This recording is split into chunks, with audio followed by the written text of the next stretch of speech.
Welcome to AP today news. Visakha PM Palem ఎన్నికల counting సందర్భంగా సమస్యాత్మక ప్రాంతాలలో కార్డన్ సెర్చ్. నగరంలోని పీఎం పాలెం పోలీస్ స్టేషన్ పరిధిలో ఉదయం నుండి ముమ్మరంగా తనిఖీలు. సరైన డాక్యుమెంట్స్ లేని 25 బైకులు స్వాధీనం. రౌడీ సెటర్స్ కదలికలపై నిఘా. డీసీపీ లక్ష్మీనారాయణ.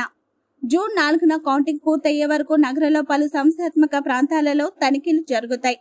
కార్డన్ సెర్చ్ లో north ACP Sunil, CI why Ramakrishna, ఎస్ఐలు సునీత, సురేష్, సుదర్శన్ సిబ్బంది పాల్గొన్నారు.